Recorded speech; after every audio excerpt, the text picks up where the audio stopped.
ఇప్పటి వరకు కీర్తనల ద్వారా, ఆరాధన ద్వారా మీరు మహిమ పొందుకున్నారని నమ్ముచున్నాము. ఇక ప్రాముఖ్యమైన మా విశ్వాస జీవితానికి అవసరమైన మీ మాటల్లోనికి మేము వెళ్ళుచుండగా మీ పరిశుద్ధాత్మ సహాయంతో మమ్మల్ని నడిపించండి. మీ పక్షాన నిలబడి మాట్లాడుతున్న నన్ను పూర్తిగా మరుగు చేయండి. మీరే మా అందరితో నేరుగా స్పష్టంగా మాట్లాడుతూ మా బ్రతుకుల్లో మేము సరి చేసుకోవాల్సిన ప్రతి విషయాన్ని మీ వాక్యం ద్వారా సరిచేస్తారని ఆశిస్తూ, మీ పిలుపును ఒకవేళ మేము మరిచిపోయి బ్రతికితే పిలువబడిన మేము ఎలాంటి నిశ్చయతతో ముందుకు వెళ్ళాలో మీ వాక్యం ద్వారా మమ్మల్ని బలపరుస్తారని, వింటున్న మీ పిల్లలందరికీ వినగలిగిన మనసును వరకు అనుగ్రహించండి. వినబడుతున్న మాట ప్రకారము బ్రతుకులను కట్టుకునే ధన్యతను మాకు అనుగ్రహించమని క్రీస్తున్నామని ప్రార్థన సమర్పిస్తున్నాము తండ్రి. ఆమేన్. దేవుని పిల్లైన మీ అందరికీ క్రీస్తునామంలో నా శుభములు. త్వరగా ఇక వాక్యంలోనికి వెళ్దాం, చాలా ఆలస్యమైంది. కొరింథీయులకు రాసిన మొదటి పత్రిక, అందరూ బైబిల్ తెరుద్దాం. కొరింథీయులకు రాసిన మొదటి పత్రిక 10వ అధ్యాయం 11వ వచనం ఒకసారి చదువుదాం. కొరింథీయులకు రాసిన మొదటి పత్రిక 10వ అధ్యాయం 11వ వచనం. ఈ సంగతులు దృష్టాంతములుగా వారికి సంభవించి యుగాంతమందున్న మనకు బుద్ధి కలుగుటకై వ్రాయబడెను. అపోస్తులుడైన పౌలు గారు ఇశ్రాయేలీయుల యొక్క పడిపోయిన స్థితిని జ్ఞాపకం చేస్తూ ఈ సందర్భంలో కొరింథీయులకు బుద్ధి నేర్పించడానికి ఎప్పుడో జరిగిపోయిన సంఘటనలు ఆయన ఎత్తి ఈ పత్రిక రాస్తూ ఆయన మాట్లాడుతూ, జరిగిపోయిన చరిత్రను మీకు ఎందుకు జ్ఞాపకం చేస్తున్నాను అంటే, కాలమైతే మారింది కానీ ప్రజలు అలానే ఉన్నారు. ఆ రోజున్న వాతావరణం మారింది కానీ ప్రజల యొక్క హృదయాల యొక్క వాతావరణం అలానే ఉంది.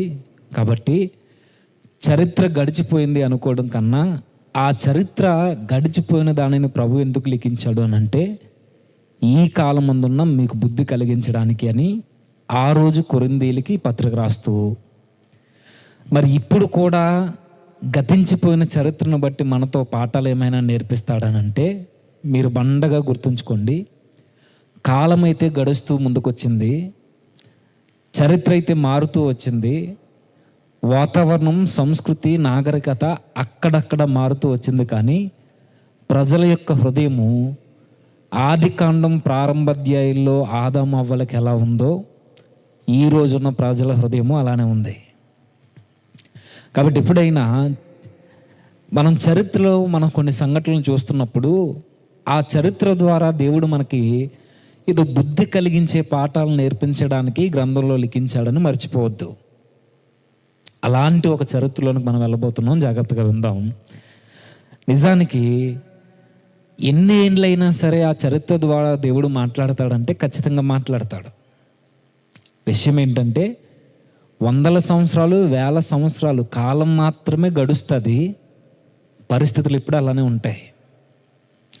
సేమ్ ఈరోజున్న క్రైస్తవ సమాజంలో ఉన్న కొంతమంది విశ్వాసుల వలె 2900 సంవత్సరాల క్రితము ఒక వ్యక్తి జీవితం మనలానే ఉంది.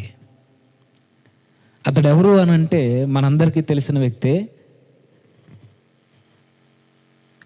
విడిపోయిన ఇశ్రాయేలు సామ్రాజ్యానికి, 10 గోత్రాల ఇశ్రాయేలు సామ్రాజ్యానికి మొట్టమొదటి రాజు ఎవరు? మీరు చెప్పాలి. ఉమ్మడి రాజ్యం విడిపోతే 2 భాగాలుగా అయిపోయిన ఈ రాజ్యానికి మొట్టమొదటి రాజు ఇశ్రాయేలు రాజు ఎవరు? చరిత్రలోనికి వెళ్దాం. దేవుడు అబ్రహాముని ఎన్నుకొని అబ్రహాముకు వాగ్దానం చేసి ఒక చక్కని కుమారుని అనుగ్రహించాడు. అతడి పేరు చెప్పండి, అలా చూస్తారేంటి? అబ్రహాము కుమారుడు ఇస్సాకు. ఇస్సాకును దేవుడు దీవించి వాగ్దానం చేసి మరొక కుమారుని అనుగ్రహించాడు. అతడి పేరు యాకోబు. యాకోబు గారిని కూడా దేవుడు దీవించి 12 మంది మగ సంతాన్ని ఇచ్చాడు. ఆ 12 మంది గర్భం ద్వారా వచ్చిన ఆ జనాంగాన్ని బైబిలు ఇశ్రాయేలు జనాంగం అని పిలిచింది. ఇది మనకు తెలిసిన చరిత్ర. ఎప్పుడైతే ఇశ్రాయేలీలు 12 గోత్రాల నుండి వచ్చిన వారు వందలుగా, వేలుగా, లక్షలుగా ప్రజానికం అభివృద్ధి చెందిందో, ఈ ఇశ్రాయేలీల యొక్క లక్షల కాల్బలాన్ని న్యాయాధిపతులు, యాజకులు, ధర్మశాస్త్ర ఉపదేశకులు, ప్రవక్తలు ఇలాంటి మంచి మంచి వ్యక్తులు ఈ ఇశ్రాయేలీని పరిపాలించడం స్టార్ట్ చేశారు. అయితే చక్కగా న్యాయాధిపతులు, ప్రవక్తల పరిపాలనలో ఇశ్రాయేలు ముందుకెళ్తుంటే ఈ ఇశ్రాయేలీలకి ఒక బుద్ధి పుట్టింది. ఏంటది? మాకు న్యాయాధిపతులు వద్దు ప్రభువా, నిజానికి నువ్వు మా మీద రాజుగా ఉండడం కాదు, మా మీద మా జనాంగంలో నుండి పుట్టుకొచ్చిన రాజును మాకు ఇచ్చే, నీ పరిపాలన మాకొద్దు, రాజు పరిపాలన కావాలని అడిగితే దేవుడు మొట్టమొదటిగా మీ ఏడుపు ఏదో మీరు ఏడండి ఒక రాజుని ఇచ్చాడు. అతడి పేరు సౌలు. ఈ సౌలు గారు ఇశ్రాయేలీలు ఇందాకలా ఉంచండి, మార్చొద్దు, మార్చారా? ఈ సౌలు గారు ఇశ్రాయేలు యొక్క ఉమ్మడి రాజ్యాన్ని 40 సంవత్సరాలు పరిపాలన చేశాడు. మనకు తెలుసు. ఇలా ఉంచండి. 40 సంవత్సరాలు పరిపాలన చేసిన తర్వాత సౌలు గాడి తప్పాడు. తన స్థానంలోనికి దేవుని హృదయానుసారుడు, చక్కని ప్రవర్తన కలిగిన ఒక గొర్రెల కాపరి రాజుగయ్యాడు. అతడి పేరు దావీదు. దావీదు గారు కూడా చక్కగా 40 సంవత్సరాలు పరిపాలన చేశాడు. 40 సంవత్సరాల తదనంతరం దావీదుకు ఒక వాగ్దానం చేయబడింది పరిపాలనలో. దావీదు, నీ సింహాసనం మీద నిత్యము నీ గర్భాన్ని నుండి వచ్చే ఒక రాజు ఉంటాడు, అతడు నిత్యము నీ రాజ్యాన్ని పరిపాలిస్తూనే ఉంటాడు. ఎప్పుడైతే ఈ వాగ్దానం చేయబడిందో ఆ వాగ్దానంలో ఆ రోజున్న మొదటి రాజు సొలొమోను. నిజానికి దావీదు గారికి దేవుడు వాగ్దానం చేసిన కుమారుడు ఎవరు? యేసుక్రీస్తు, మెస్సియా. కానీ ఆ కాలంలో, ఆ టైం లైన్లో అప్పుడు వాగ్దాన పుత్రుడు ఎవరు అని అంటే సొలొమోను. ఈ సొలొమోను గారు కూడా 40 సంవత్సరాలు ఇశ్రాయేలును పరిపాలించాడు. ఈ సొలొమోను గారి యొక్క పరిపాలనలోనే, సొలొమోను గారి యొక్క రాజ్య పరిపాలన బట్టి రాజ్యాన్ని 2 ముక్కలు చేసేయాలని దేవుడు నిర్ణయించుకున్నాడు. అయితే సొలొమోను పరిపాలనలో చేస్తే బాగోదు, నేను దావీదుకి వాగ్దానం చేశానని సొలొమోను పరిపాలనలో కాకుండా సొలొమోను తర్వాత తన కొడుకు పరిపాలనలో 2 భాగాలు అయిపోయింది. ఎలా రాజ్యం విడిపోయిందో మనకు తెలుసు. పండిత గర్భాన పరమ సొంట పుట్టినట్టు సొలొమోను గర్భాన ఒక కొడుకు పుట్టాడు. అతడి పేరు రెహబాము. మీకు తెలిసిన చరిత్ర చెబుతున్నా, కొంచెం ముందుకు వెళ్దాం. అర్థమవుతున్నాయి మాటలు? జస్ట్ అలా వినండి, తర్వాత అర్థమవుద్ది. ఎప్పుడైతే సొలొమోను గారు తెలుసు కదా, బంగారు దేవాలయాన్ని కట్టించిన గొప్ప వ్యక్తి. ఈ సొలొమోను గారు చాలా జ్ఞానవంతుడైతే ఈ సొలొమోను గారి యొక్క కుమారుడు ఎవరైతే ఉన్నారో రెహబాము అంతో కొంతో మంచోడు అయినప్పటికీ సరి అయిన టైంలో, సరైన వయసులో తీసుకోవలసిన నిర్ణయాలు సరిగ్గా తీసుకోలేదు. తను చేసిన తప్పు అనుభవజ్ఞులైన పెద్దలు చెప్పిన మాటను పక్కన పెట్టి తన తోటి వారైన కనీసము జ్ఞానము లేని స్నేహితుల యొక్క మాటలు విని ఉన్న రాజ్యాన్ని 2 భాగాలుగా చీలిపోవడానికి రెహబాము తప్పు నిర్ణయం తీసుకున్నాడు. ఎప్పుడైతే ప్రజలు వచ్చారు రెహబాముకు చెబుతున్నారు, అయ్యా రెహబాము రాజా, మీ తండ్రి గారు ఎవరైతే సొలొమోను గారు ఉన్నారో, సొలొమోను గారు చాలా వైభవంగా రాజ్యాన్ని పరిపాలించాడు, కట్టడాలు కట్టించాడు, మందిరాన్ని నిర్మించాడు, రాజ్యం అంతా చాలా జ్ఞానంతో నింపడైతే బయట కట్టడాలు, జ్ఞానము, అంతర్జాతీయ సంపద అంతా బాగానే ఉంది, కానీ లోపలున్న ఇశ్రాయేలీయులను మా మీద చాలా ఒత్తిడి తీసుకొచ్చి బాధ పెట్టి బానిసలుగా మమ్మల్ని మార్చేశాడు. కొంచెం ఆ కాడి నువ్వు తగ్గించయ్యా సొలొమోను కుమారుడా అంటే రెహబాము అన్నాడు, లేదు లేదు, నా తండ్రి మీ మీద కాడి పెట్టాడని అనుకుంటున్నారు, కానీ నేను ఇంకా బరువు చేస్తాను ఆ కాడిని. నేను మీ మాట విన్ను, నా పరిపాలన ఇలానే ఉంటుంది. నా చిటికిన వేలు నా తండ్రి మోపిన భారముల కంటే చాలా భారంగా ఉంటుందని నేను చెప్పకనే చెప్పాడు. నా తండ్రి సొలొమోను కన్నా నేను ఇంకా మిమ్మల్ని ఎక్కువ బాధ పెడతాను అని అంటే ఆ రోజు ప్రజలందరూ రెహబాము సొలొమోను కుమారుడి మీద తిరుగుబాటు ఎగరవేశారు. ఏమని? నువ్వు ఇలానే పరిపాలన చేసుకుంటూ పోతాను అని నువ్వంటే నలిగిపోతున్నాం, కృంగిపోతున్నాం, కనీసం ఆ బాధలను అర్థం చేసుకోనని నువ్వు చెబుతుంటే మేము ఎట్లా మీ రాజ్యంలో మేము వారసులుగా కొనసాగేది? ఎన్నాళ్ళు చూసినా బ్రతుకు బానిసలేనా, మాకు కొంచెం భారం తగ్గించమని అడుగుతున్నావు, మా మీద ఉన్న ఒత్తిడి తగ్గించమని అంటే నువ్వు తగ్గించని అంటున్నావు. సరే, నీ రాజ్యం నువ్వు పరిపాలించుకో, మా రాజ్యాన్ని మేము చూసుకుంటాము. అప్పుడు ఈ టైంలో ఒక స్లోగన్ రేజ్ అయింది ఇశ్రాయేలీల నుండి. ఆ స్లోగన్ ఏంటి అని అంటే, ఇక దావీదులో మాకు పాలి భాగం ఏం లేదు, ఇక ఎస్ఐలో మాకేమీ భాగమేమీ లేదు, మీ ఏడుపు మీరు ఏడండి, మా ఏడుపు మేము ఏడేస్తామని అంటే, అప్పుడు ఆ టైంలో రాజ్యము 2 భాగాలు అయిపోయింది. ఎలా ఏర్పడ్డాయి? 10 గోత్రాలు కలిసి ఉత్తర రాజ్యంగా ఇశ్రాయేలు రాజ్యంగా ఫామ్ అయింది.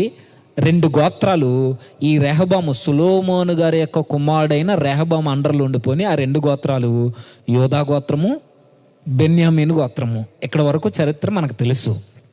అయితే ఇప్పుడు యోధా గోత్రంలోని సొలొమోను రాజ్యం కోసం, రెహబాము రాజ్యం కోసం మనకు తెలుసు. కొంతసేపు ఆ రాజ్యాన్ని పక్కన పెడితే, ఇప్పుడు ఉత్తర రాజ్యం 10 గోత్రాలుగా ఏర్పడ్డే.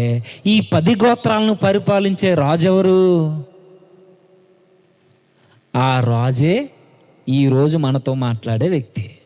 అతడి పేరు ఏం పేరు చెప్పాలి మీరు? నేను ఏవేవో లోతైన సంగతులు చెప్పట్లేదు, జస్ట్ మన క్రిస్టియానిటీలో రాజుల చరిత్రలో ప్రారంభ రాజు కొరకు నేను అడుగుతున్నా. ఏం పేరు అతడి పేరు? యెరోబాము. ఈ యెరోబాము ఎవరు అని అంటే జాగ్రత్తగా వినండి, ఇక్కడ నుండి మీకు అర్థమవుద్ది. ఇప్పటి వరకు చెప్పిన స్టోరీ అంత పక్కన పెడితే, ఈ యెరోబాము అని ఈ కుర్రోడు ఎవరు అని అంటే చాలా మంచోడు. ఎంత మంచోడు అని అంటే, పరలోకం నుండి దేవుడు ఆ కుమారుని, ఆ యవనస్తుని చూడగానే ఈ ఇశ్రాయేలు 10 గోత్రాల రాజ్యానికి రాజు ఇతడైతేనే కరెక్ట్ అని దేవుడు ఫిక్స్ అయిపోయాడు. నిజానికి యెరోబాము అనగానే చాలా చెడ్డ వ్యక్తిగా మనం చూస్తాం. నిజానికి చెడ్డోడే, కానీ ప్రారంభం మాత్రం చాలా బాగుంటుంది. జాగ్రత్తగా విందాం. యెరోబాము ఎవరు అనంటే రాజు కుటుంబంలో నుండి వచ్చిన వ్యక్తి కాదు. ఈ యెరోబాము ఎవరు అనంటే అగ్రవర్ణానికి సంబంధించిన వ్యక్తి కాదు. ఈ యెరోబాము ఎవరు అనంటే ఐశ్వర్యవంతుడు, ధనవంతుడు కాదు. పేరు ప్రఖ్యాతలు కలిగిన కుటుంబంలో నుండి వచ్చిన వ్యక్తి కూడా కాదు. మంది బలవం కలిగిన వాడు కూడా కాదు. గట్టిగా మాట్లాడుకుంటే తండ్రి లేని కుమారుడు, ఒంటరోడు. ఒక మధ్యతరగతి కుటుంబానికి సంబంధించిన పేద కుటుంబంలో నుండి వచ్చిన యెరోబాము గారు ఎంత మంచోడంటే, తన యవ్వన ప్రాయంలో దేవుడు ఆ వ్యక్తిని చూడగానే ఇశ్రాయేలీలను పరిపాలించడానికి ఇతడే కరెక్ట్ పర్సన్ అని దేవుడు అతను అంగీకరించాడట. అసలు ఏముంది యెరోబాము చరిత్రలో, ఆయన జీవితంలో అంటే, ఒకసారి చరిత్రలోనికి వెళ్దాం. మొదటి రాజుల గ్రంథం 11వ అధ్యాయం. మొదటి రాజుల గ్రంథం 11వ అధ్యాయం. అందరూ బైబిల్ తెరుద్దాం, చూద్దాం. 11వ అధ్యాయం 26వ వచనం నుంచి. మరియు సొలొమోను సేవకుడైన యెరోబాము సహా రాజు మీదకి లేచెను. ఇతడు జెరేదా సంబంధమైన ఎఫ్రాయిమీయుడైన నెబాతు కుమారుడు. ఇతని తల్లి పేరు జెరూహా, ఆమె విధవరాలు. ఎవరు యెరోబాము అంటే బైబిల్ చెబుతుంది డైరెక్ట్గా, ఇతడు జెరూహా కొడుకు లేదా నెబాతు కుమారుడు. నెబాతు తన తండ్రి అయితే యెరోబాముని దేవుడు పరిచయం చేసే సమయానికి తండ్రి లేడట. ఇప్పుడు నేను అడుగుతున్నా, తండ్రి లేని కొడుకులు లేదా తల్లిదండ్రులు లేని కొడుకులు ఒక మంచి సాక్ష్యం కలిగి సమాజంలో ఉన్నారు అని చూపించడానికి ఈరోజు ఉంటారా? తల్లిదండ్రులు భక్తి పరులు అయితేనే ఈరోజు కొడుకులు మాటలు వినట్లేదు. తల్లిదండ్రులు ఉద్యోగాలు సంపాదించి చక్కగా సంపాదిస్తేనే ఈరోజు తల్లిదండ్రులు మాటలు వినడు కొడుకుల్ని కూతుర్ని చూస్తున్నాం. అలాంటిది తండ్రి చనిపోయిన తర్వాత తల్లి మాట వినే కొడుకులు ఉంటారా? గాలికి తిరుగుతారు 99%. కుటుంబంలో ఒక అధికారి, కుటుంబాన్ని పోషించే నాయకుడు, తండ్రి కావచ్చు, గార్డియన్గా ఉన్నవారు కావచ్చు, తల్లి కావచ్చు, పెద్దవారు కుటుంబంలో మనం చేస్తున్న తప్పుల్ని హెచ్చరించే నాయకులు మన మీద లేకపోతే మన యవనస్తుని కంట్రోల్ చేయగలమని అంటే అసలు మాట వినవాడు. అంతో కొంత తల్లిదండ్రుల భయం ఉంటే ఆడు మాట వినొచ్చేమో కానీ, అలా చేయకరా మీ తల్లిదండ్రులు చెబుతానంటే ఆగుతాడేమో కానీ, అసలు అడిగే తండ్రే ఇంట్లో లేకపోతే ఆ అబ్బాయిని దేనితో కంట్రోల్ చేస్తావు? పిల్లలు తల్లికి భయపడకపోయినా, కుటుంబంలో ఉన్న పెద్దలకు భయపడకపోయినా, ఊరిలో ఉన్న పెద్దలకు భయపడకపోయినా ఎంతో కొంత తండ్రికి భయపడతారు. ఇప్పుడు అలాంటి తండ్రి యెరోబాముకు లేడు. అంటే ఒక విధంగా తన యవ్వన ప్రాయాన్ని అన్ని విధాలా పాడు చేసుకోవడానికి ద్వారాలు తెరవబడిన కాలం అది. కానీ యెరోబామాట, నాకు తండ్రి లేడు, నన్ను అడిగేవాడు ఎవడు లేడు, నా కుటుంబంలో పెద్ద లేడు అని తన జీవితాన్ని అందరి వలె విచ్చలవిడిగా బ్రతకడం మానేసి తను చాలా క్వాలిటీ కలిగిన పని చేస్తున్నాడట. జాగ్రత్త, మీ ఇంట్లో ఎవరో మీ మీద ఒత్తిడి తెచ్చేవారు, అడిగేవారు ఉంటేనే మీరేదో భక్తిగా బ్రతుకుతాను, సంఘానికి వస్తాను, నీతిగా బ్రతుకుతాను అని అంటే, యెరోబాముకి మనకన్నా గొప్పగా చెడిపోయే అవకాశాలు ఉన్నాయి. కానీ తన జీవితాన్ని అలా చెడగొట్టుకోడు. కుటుంబం యొక్క విలువ తెలిసిన యెరోబాము ఏం చేస్తున్నాడనంటే, కిందకి చదువుదాం. ఇతడు రాజు మీదకి లేచుటకు హేతువేమనగా అంటూ కిందకి చెబుతూ 28వ వచనం, అయితే యెరోబాము అను ఇతడు మహాబలాఢ్యుడై ఉండగా యవ్వనుడకు ఇతడు పని యందు శ్రద్ధ గలవాడని సొలొమోను తెలుసుకుని యోసేపు సంతతి వారు చేయవలసిన భారమైన పని మీద అతనిని అధికారిగా నిర్ణయించెను. ఆ మాట ఏం చెబుతుంది అని అంటే, జాగ్రత్తగా వింటే, యెరోబాము యవ్వన ప్రాయంలో ఎలా ఉన్నాడు అంటే, ఈరోజు అడిగేవారు లేకపోతే మన కొడుకులు కూతుర్లు తాగుతూ తిరుగుతూ మొబైల్స్ పట్టుకుని ఆరోగ్యాన్ని పాడు చేసుకుని గంజే కొడుతూ బయట తిరుగుతారు. కానీ యెరోబాము యవ్వన ప్రాయంలో అలా లేడట. ఎలా ఉన్నది తన జీవితం అంటే ఆ వచనం చెప్పకనే చెబుతుంది, యెరోబాము యవ్వనుడై ఉండగా అతడు మహాబలాఢ్యుడు. అంటే యవ్వన ప్రాయంలో యవ్వనస్తులు కలిగి ఉండాల్సింది ఒక విధంగా చక్కటి ఆరోగ్యం ఉండాలి. యెరోబామును చూస్తే చాలా చక్కగా కనబడతాడు, బలాఢ్యుల్లా కనబడతాడు. జిమ్ చేస్తాడా? కాదు, పని చేస్తాడు.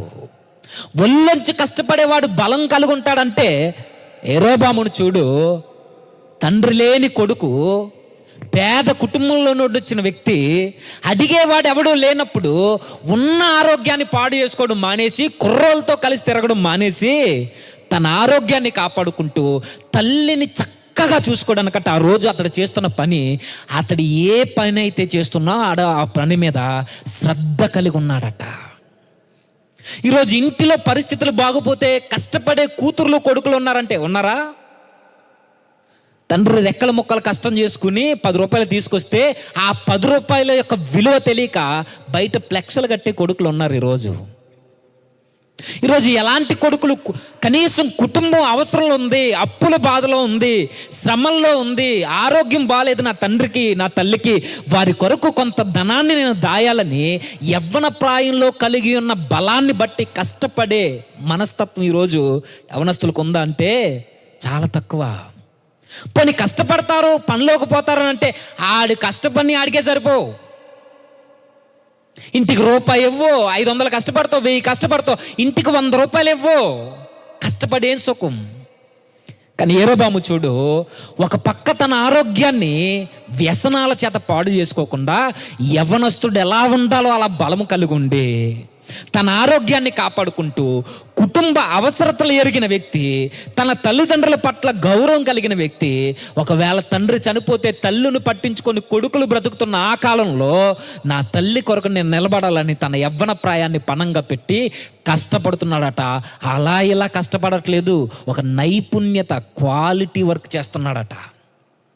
ఏదో వెళ్ళామమ్మా వచ్చామమ్మా 500 తెచ్చుకున్నాం రేపు పొద్దున్న చూసుకుందాంలే అన్నట్టు కాదట.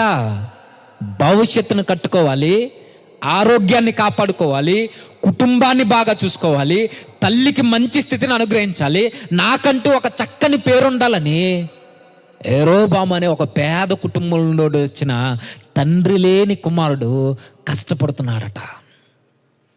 ఈరోజు కష్టపడితే కష్టపడిన డబ్బులతోనే ఆరోగ్యాన్ని చెడగొట్టుకోవడానికి మందు తాగుతాం.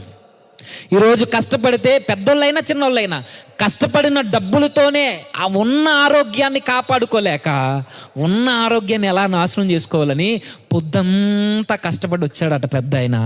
కష్టపడి వచ్చి సాయంత్రం 9 వేయకపోతే ఒళ్ళు అలిసిపోయినట్టుందా? మరి కుర్రోడు ఈ మాట అంటున్నాను, బాధపడద్దు. మన ఇంటిలో ఉన్న తల్లిదండ్రులకి వయసు వస్తుంది, మన ఇంటిలో అప్పుడప్పుడు మన తల్లిదండ్రులు అనారోగ్య పరిస్థితుల బారిన పడుతున్నారని నీకు అర్థమవుతున్నప్పుడు సడన్గా వారికి జరగకూడదు ఏదైనా జరిగితే హాస్పిటల్ పాలైపోతే ఈరోజు మన దగ్గర ఒక 10 రూపాయలు తీసి లేదా మన దగ్గర ఉన్న ధనంతో ప్రైవేట్ హాస్పిటల్లో ట్రీట్మెంట్ చేసుకునేంత సంపాదన ఈరోజు మనకుందా? ఆలోచించాలి యవ్వనస్తులు. పెద్దలైనా సరే, నీ కుటుంబంలోని బిడ్డలకి జరగకూడదు ఏదైనా జరిగితే, మన తప్పు లేకపోయినా ఎదుటోడి పొరపాట్ల వల్ల యాక్సిడెంట్ జరగకూడదు జరిగితే, నీ అబ్బాయిని నువ్వు రక్షించుకోవడానికి, నీ కూతురు నువ్వు కాపాడుకోవడానికి ప్రైవేట్ హాస్పిటల్లో వెంటనే ట్రీట్మెంట్ చేయించుకునేంత ధనం సంపాదిస్తున్నావా? 1000 రూపాయలు కష్టపడి ఏం సుఖం? 500 తాగేస్తావు, 200 పక్కోడుకు పోయేస్తావు, 100 రూపాయలు ఏదేదో జలసా చేస్తావు, 200 తెచ్చి భార్యకి ఇచ్చి నేను ఇచ్చాను కదా అని వారం రోజులు పని మానేసి ఉంటావు. నీ కుటుంబం ఎలా బాగుపడుద్ది? ఒకవేళ నువ్వు యవనస్తుడు అయితే నీ తండ్రికి ఏదైనా అనారోగ్య పరిస్థితి వస్తే రేపు పొద్దున జరగాలని కాదు, ఏదైనా అనారోగ్య పరిస్థితి అయితే మంచాన పట్టేస్తే ట్రీట్మెంట్ చేయించుకోవడానికి ఇల్లు తాకట్టు పెడుతున్నావని అంటే మరి నేళ్ళు కష్టపడిన డబ్బులు ఏం చేసావు? ఆ రోజు చూడండి, ఆ అబ్బాయిని పేద కుటుంబంలో నుండి వచ్చాడు, కానీ నేను పేదోడుగా ఉండిపోవాలనుకోలేదు. ఆయన తండ్రి లేడు, నా జీవితం నా ఇష్టం అనుకుని వ్యసనాలకు అలవాటు అయిపోలేదు. ఆయన అడిగేవాడున్నా లేకపోయినా, నా తండ్రి ఉన్నా లేకపోయినా నా తల్లిని నేను జాగ్రత్తగా చూసుకోవాలని కష్టపడుతున్నాడట. నమ్మకంగా కష్టపడుతుంటే, అలా నమ్మకంగా కష్టపడితే ఆ కష్టాన్ని రాజు చూశాడట. నిజానికి రాజు చూడలా, రాజు చూసేలా దేవుడు చేశాడు. అంటే యథార్థంగా మన రెక్కల కష్టార్జితాన్ని మనం అనుభవించడానికి దేవుడు మనల్ని చూడాలి అని అంటే మనం చేయాల్సింది ముందు, అది చిన్న పన పెద్ద పన, నా యజమాని తిడుతున్నాడా, ఈ ఉద్యోగం నాకు అన్నీ పక్కన పెట్టు. నువ్వు ఎక్కడైతే పని చేస్తున్నావో, కూలి పనో ఉద్యోగమో వ్యాపారమో, నమ్మకంగా శ్రద్ధ కలిగి చేయి. నీకు వచ్చేది 200 కానీ శ్రద్ధ కలిగి నువ్వు పని చేస్తే దేవుడు అదే చూస్తాడు. నువ్వు అలా నిత్యము కష్టపడితే సాకులు చెప్పకుండా, ఇది నాకు సెట్ అవ్వదు, ఇక్కడ నేను మసలేను, ఇక్కడ నేను ఉండలేను, ఇది నాకు నా స్టేజ్కి సంబంధించిన ఉద్యోగం కాదు, నా స్థాయి ఏంటి, నా చదివే అన్ని పక్కన పెట్టి ఉన్న దానిలో కష్టపడడం, నీకున్న స్థితిలో నీ కుటుంబాన్ని సంరక్షించుకోవడానికి కష్టపడితే ఆ కష్టాన్ని దేవుడు చూస్తాడంటే, ఆ రోజు యెరోబామును చూశాడు దేవుడు. కష్టపడుతూ శ్రద్ధ కలిగి పని చేస్తున్నాడట. ఎలా పడితే అలా చేయట్లేదు, పనే చేయట్లేదు, ఆరోగ్యాన్ని కాపాడుకుంటున్నాడు. ఈరోజు మనం ఆరోగ్యం కాపాడుకోము, పని చేయము, గాలికి తిరిగి జీవితాలను నాశనం చేసుకోమంటే చేసుకుంటాం, కుటుంబాలు నాశనం చేయమంటే చేస్తాం, ఎదుటోడు కొంపలో నిప్పులు పోయమంటే పోస్తాం. కానీ యెరోబాము అలాంటోడు కాదు, చాలా మంచి వ్యక్తి. కష్టపడుతున్నాడు, పని చేస్తున్నాడు, తల్లిని బాగా ఆదరిస్తున్నాడు, చూసుకుంటున్నాడు. నిజానికి తండ్రి లేని తల్లి ఒక్కరితుంటే ఏ కొడుకు పట్టించుకోడు, మంచం బయటేసేసే రోజులు ఈ రోజు ఆ రోజు కూడా. అంత కొంత నాన్నకు భయపడతారేమో కానీ కొడుకులు తల్లికి అసలు భయపడరు, గారాబాలు ఎక్కువ కదా. అలాంటి తల్లికి గుప్పిడి మెతుకులన్న పెడుతున్నారని అంటే బ్యాగులతో పాటు ఈరోజు రోడ్డు మీద వదిలేస్తున్న కుటుంబాలను చూడట్లేదు కొడుకుల్ని. ఇక్కడ నీ తల్లిని సరిగా చూసుకుంటావు, నీ తల్లి లాంటి తల్లి అత్తగా నీకు వస్తే ఆ అత్తని మంచం మీద నుంచి లాగి కొడుతున్నారు చూసారా కోడళ్ళు. ఎక్కడుంటే తల్లిని మాత్రం బాగా చూసుకుంటా, అక్కడికి వెళ్తే అంటే ఈరోజు పెద్దలను ఎలా గౌరవించాలో తెలియదు, తల్లిదండ్రులతో ఎలా మసులుకోవాలో తెలియదు. కానీ ఈ యెరోబాము గారు తల్లిని జాగ్రత్తగా చూసుకుంటున్నాడు, కష్టపడుతున్నాడు, అదే టైంలో తన ఆరోగ్యాన్ని కాపాడుకుంటున్నాడు. మీకు ఇచ్చే సలహా ఒకటే, యవ్వన ప్రాయంలో మీ ఆరోగ్యాన్ని కాపాడుకోవాల్సిన బాధ్యత కూడా, అది కూడా దేవుని పనే తెలుసా. మన ఆరోగ్యాన్ని, దేహం అనే ఇల్లుని అంతే చక్కగా పాడవకుండా కాపాడుకోవడం కూడా దేవుని చిత్తానుసారమే. అది యెరోబాము చేస్తున్నాడు.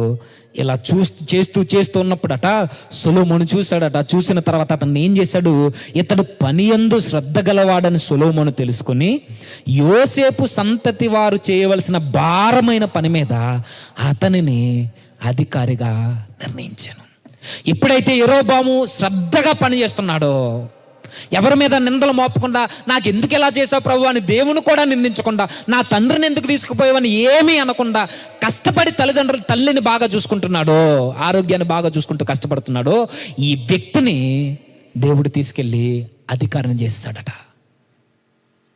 యోసేపు సంతతి వారు చేయవలసిన పనులన్నిటి మీద ఇప్పుడు ఈయన్ని CEO ఆ స్థాయిలో నిలబెట్టాడట. ఇప్పుడు ఇతడు పని చేయడు, ఇతడు అధికారాన్ని చెలాయిస్తాడు. ఆ పని చేయి, ఈ పని చేయి అని చెప్పే స్థితికి ఈరోజు యెరొబెయాము ఎదిగాడట. ఎదగడానికి కారణం ఏంటి? తను చేస్తున్న పనిలో నమ్మకత్వం చిన్నదే, తను చేస్తున్న పనిలో శ్రద్ధ వహించాడు, తన ఆరోగ్యాన్ని కాపాడుకున్నాడు, కుటుంబాన్ని జాగ్రత్తగా చూసుకున్నాడు. ఈ విలువలు కలిగిన యెరొబెయాము ఆ విలువల్ని కాపాడుకుంటే తన స్థాయి స్థితి పెరిగిపోయింది ఒక్కసారిగా. దేవుడు మనల్ని హెచ్చించాలని అంటే గుర్తుపెట్టుకోండి, మనం ఎక్కడ పని చేస్తున్నామో అక్కడ నమ్మకత్వం కనపరచాలి. చిన్న 10 రూపాయల దగ్గర అబద్ధం ఆడేస్తున్నావు అనుకో, ఆ 10 రూపాయల దగ్గరే ఉంటావు. నువ్వు 100 రూపాయల దగ్గర నువ్వు మామాటం చేసి ఆ నెత్తి మీద 10 రూపాయలు, ఈ నెత్తి మీద 100 రూపాయలు నువ్వు నొక్కేస్తున్నావు అనుకో, రేపు పొద్దున నువ్వు ఇంకక్కడే ఉంటావు. ఇక పై స్థాయికి వెళ్ళాలి అని అంటే యథార్థత కొనసాగించు. ఆ యథార్థత ఆ రోజు యెరొబెయామును తీసుకెళ్ళి అధికారం చేసిందట. ఎప్పుడైతే అధికారం అయ్యాడో, నిజానికి యెరొబెయాము పని చేసేవాడు కాదు, ఆయన ఆరోగ్యాన్ని కాపాడుకునేవాడు మాత్రమే కాదు, ఆయన కుటుంబాన్ని పోషించుకోవడం మాత్రమే కాదు, ఆయన అధికారిగా ఉండడానికి తగినవాడు. అంటే ఆయనలో నాయకత్వపు లక్షణాలు ఉన్నాయి. ఎప్పుడైతే ఇతడు అధికారం అయ్యాడో, సొలొమోను రోజు రోజుకి ఇశ్రాయేలీని బాధపడుతుంటే, వెట్టి పనుల మీద చాకరీలు చేస్తుంటే ప్రజలందరూ తిరుగుబాటు ఎగరేశారు. ఎప్పుడైతే తిరగబడుతున్నారో ఇంకా పనులు చేస్తున్నాడు. ఈ టైంలో యెరొబెయాము ఒంటరిగా పొలాల వెంబడి నడుచుకుంటూ వెళ్ళిపోతున్నప్పుడు దేవుడు ఒక ప్రవక్తను పంపాడు అతని దగ్గరికి. పొలాల వెంబడి వెళుతూ ఉన్నప్పుడు ఈ యెరొబెయాము దగ్గరికి దేవుడు అహియా అనే ఒక ప్రవక్తను పంపించాడు. ప్రవక్తను పంపించి యెరొబెయాముతో పర్సనల్ డిస్కషన్ జరుగుతుంది. ఎవ్వరు లేరు. అహియా మాట్లాడుతున్నాడు. సందర్భం మీరు ఇంటికి వెళ్ళిన తర్వాత చదవండి, 2K చెప్తాను. అహియా యెరొబెయాము ఉన్నప్పుడు అహియా వెళ్ళి కొత్త వస్త్రం ధరించుకుని వెళ్ళాడు. ఎవరు? ప్రవక్త. యెరొబెయామును చూసి తన వస్త్రాన్ని చింపేసి 12 ముక్కలు చేశాడు. 12 ముక్కలు చేసి 10 ముక్కలు యెరొబెయాము చేతికిచ్చాడు, 2 తన దగ్గర ఉంచుకున్నాడు. ఎందుకు 10 ముక్కలు ఇచ్చాడు అని అంటే, దేవుడు అహియా ప్రవక్త ద్వారా చెబుతున్నాడు, ఈ 10 ముక్కలు ఏవైతే ఉన్నావో, ఈ వస్త్రపు ముక్కలు, ఇవి 10 గోత్రాలు. ఈ 10 గోత్రాలు నీకెందుకు ఇస్తున్నాను అంటే, ఈ 10 గోత్రాల మీద నువ్వే రాజువి. నువ్వు యోసేపు ఇంటి వారి మీద మాత్రమే అధికారం కాదు, నేనే నీకు వాగ్దానం ఇస్తున్నాను, యెరొబెయాము నిన్ను రాజును చేస్తా. సామాన్యమైన పేద కుటుంబంలో నుండి పుట్టిన వ్యక్తికి దేవుడు ఎదురొచ్చి చెబుతున్నాడు, నేను నిన్ను అంగీకరించాను, నువ్వు నాకు నచ్చావు యెరొబెయాము, నిన్ను రాజును చేస్తున్నాను. నాకు సైన్ ఏంటయ్యా అని అడగక ముందే 10 వస్త్రపు ముక్కలను తన చేతులు పెట్టి అహియా చెబుతున్నాడు, దేవుడు నిన్ను రాజును చేస్తున్నాడు. 2 ఎందుకు ఇవ్వలేదు అని అంటే, దావీదుకు వాగ్దానం చేశాడు. దావీదు దేవుని సన్నిధిలో దీపంలో ఎప్పుడు అలానే ఉంటాడు. దావీదు గర్భం నుండి వచ్చిన వారు ఆ 2 గోత్రాలని పరిపాలన చేస్తారు. ఎప్పుడైతే ఈ వాగ్దానాన్ని పొందుకున్నాడో, యెరొబెయాముని దేవుడు చూసి అంటున్న మాట అదే 11వ అధ్యాయం 37వ వచనం. నీకెందుకు రాజ్యాన్ని ఇస్తున్నాను అంటే, యెరొబెయాము నేను నిన్ను అంగీకరించినందున నీ కోరిక అంతటి చొప్పున నువ్వు ఏలుబడి చేయుచు ఇశ్రాయేలు వారి మీద రాజు అయ్యిందు. యెరొబెయాము నీ మనసు నచ్చింది, నీ పని విధానం నచ్చింది, నీ నమ్మకత్వం నచ్చింది, నీ యథార్థత నచ్చింది, కుటుంబం పట్ల నువ్వు తీసుకుంటున్న నిర్ణయాలు బాగున్నాయి, నీ ఆరోగ్యం పట్ల నువ్వు వహిస్తున్న శ్రద్ధ బాగుంది, నువ్వన్ని విధాల నీ బ్రతుకుని చాలా చక్కగా కాపాడుకుంటున్నావు. కాబట్టి యెరొబెయాము నీ కుటుంబం మీదే ఎంత శ్రద్ధ వహించే మనసున్న నీకు, నీ ఆరోగ్యం పట్లే ఎంత శ్రద్ధ వహించే మనసున్న నీకు, నాయకత్వపు లక్షణాలు నీలో నాకు కనబడుతున్నాయి. ఎవరిని నిష్ఠూర పెట్టకుండా నువ్వు అధికారిగా ఉన్నప్పుడు ఎవరిని ఎలా తొక్కేయాలని ఆలోచించలేదు. యోసేపు ఇంటి వారి మీద నువ్వు అధికారిగా ఉన్నప్పుడు కూడా నేను చూశాను. చక్కగా నీ పరిపాలన కొనసాగించో, నీలో నాయకత్వపు లక్షణాలు నేను చూశాను. కాబట్టి నీలో ఉన్న ఈ మంచి లక్షణాలను బట్టి నేను అంటున్నాను, నేను నిన్ను అంగీకరించాను, నిన్ను స్వీకరించాను యెరొబెయాము. నువ్వు నాకు నచ్చావు, నువ్వు అన్ని విధాలా బాగున్నావు. కాబట్టి నా పిల్లలు, నా రాజ్యము ఇశ్రాయేలీయుల్ని నీకు ఇస్తున్నాను, నీ ఇష్టం వచ్చినట్టు పరిపాలించు యెరొబెయాము. ఎలా అయినా పరిపాలించు, నీ ఇష్టమే కా, నీ ఇష్టానుసారంగా పరిపాలించు, నీకు నిత్యము ఆ రాజ్యాన్ని నేను ఇస్తాను. కాకపోతే కొన్ని కండిషన్స్ ఉన్నాయి. ఏంట కండిషన్స్? కిందకి చదువుదామా? 37వ వచనం నుంచి 38 పైనుంచి చదువుదాం. నేను నిన్ను అంగీకరించినందున నీ కోరిక అంతటి చొప్పున నువ్వు ఏలుబడి చేయొచ్చు, ఇశ్రాయేలు వారి మీద రాజువై ఉందువు. నేను నీకు ఆజ్ఞాపించినదంతయు నీవు విని నా మార్గములను అనుసరించి నడుచుచు నా దృష్టికి అనుకూలమైన దానిని జరిగించుచు నా సేవకుడైన దావీదు చేసినట్లు నా కట్టడలను నా ఆజ్ఞలను గై కొనిన ఎడల నేను నీకు తోడుకుంటాను. నీకు వాగ్దానం ఇస్తున్నాను యెరొబాము. నీ జీవితం బాగుంది కాబట్టి నేను అంగీకరించి చెబుతున్నాను. నువ్వు నా ఆజ్ఞల్ని నా కట్టడల్ని నువ్వు అనుసరించావని అంటే, దావీదులా నువ్వు నడుచుకుంటే, చాలా జాగ్రత్తగా, దావీదు ఎలా అయితే నా హృదయానుసారంగా ప్రవర్తించాడో నువ్వు కూడా అలానే ఉంటే యెరొబాము, దావీదును దీవించినట్టు నేను కూడా జీవిస్తాను. అంతేకాదు, దావీదుకు తోడున్నట్టు నిత్యము నేను నీకు తోడుంటాను. నేను ఉండాలి అని అంటే ఆయన చెబుతున్నాడు, నా ఆజ్ఞల్ని నా కట్టడల్ని నువ్వు గైకొనాలి. నువ్వు ఎప్పుడైతే గైకొంటావో, కిందకు మాట్లాడుతూ, దావీదు కుటుంబమును శాశ్వతంగా నేను స్థిరపరిచినట్లు నిన్నును స్థిరపరిచి ఇశ్రాయేలు వారిని నీకు అప్పగించెదను.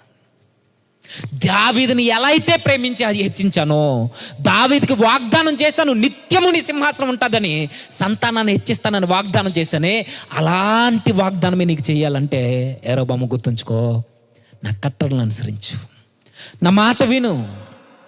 నా మాట వింటే నిన్నే కాదు, నీ కుటుంబాన్ని, నీ సంతతిని హెచ్చిస్తాను, నీ రాజ్యం నిత్యం అలానే ఉంటుంది, దావీదులా నీకు తోడుంటాను నేను అన్నాడు.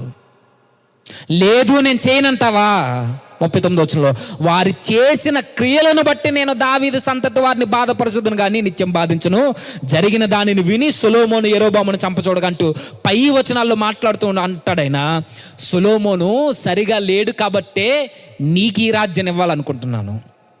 సొలొమోను ఏం చేశాడు అంటే 33వ వచనంలో, ఇశ్రాయేలీల దేవుడైన యెహోవా సెలవిచ్చినదేమనగా, జనులు నన్ను విడిచిపెట్టి అస్తారోతను సీదోనీల దేవతకు, కెమోషను మోయాబీల దేవతకు, మిల్కోమను అమ్మోనీల దేవతకు మ్రొక్కి సొలొమోను తండ్రి అయిన దావీదు చేసినట్లు నా దృష్టికి యోగ్యమైనది చేయలేదు కాబట్టి, నా కట్టడలను ఆజ్ఞలను గైకొనలేదు కాబట్టి సొలొమోను చేతిలో నుండి ఆ రాజ్యాన్ని తీసేసి నీకు ఇస్తున్నా. సొలొమోను ఎలా ప్రవర్తించాడో నువ్వు అలా ప్రవర్తిస్తే, సొలొమోను చేతుల్లో నుండి రాజ్యం ఎలా తీసేశానో అలానే తీసేస్తాను. లేదు, దావీదులా ప్రవర్తిస్తే, దావీదుకి నిత్యము వాగ్దానం ఎలా చేశానో నీకు ఆ వాగ్దానం అలా ఉంటుందండి. అంటే విన్నాడు, చాలా చక్కగా విన్నాడు, వాగ్దానాన్ని చేత పట్టుకుని బయలుదేరాడు, వెళ్ళాడు. సొలొమోను చంపేయాలనుకుంటున్నాడు, నా తర్వాత నువ్వు రాజు అవడం ఏంటని అర్థమైపోయింది సొలొమోనుకి. రాజుకి తెలియని సంగతులు ఏమంటే తెలిసిపోయింది. తెలిసిన తర్వాత సొలొమోను చంపేయాలనుకుంటే, ఆ రోజు సొలొమోను కంట కనబడకుండా ఐగుప్తుకు పారిపోయాడు యెరొబాము. సొలొమోను చచ్చిపోయేంతవరకు మరలా ఈ ఇశ్రాయేలు భూభాగానికి రాలేదు. సొలొమోను మరణించాడు. ఇప్పుడు ఇశ్రాయేలు రాజ్యం మీద ఎవరు రాజు? రెహబాము రాజు, సొలొమోను కొడుకు.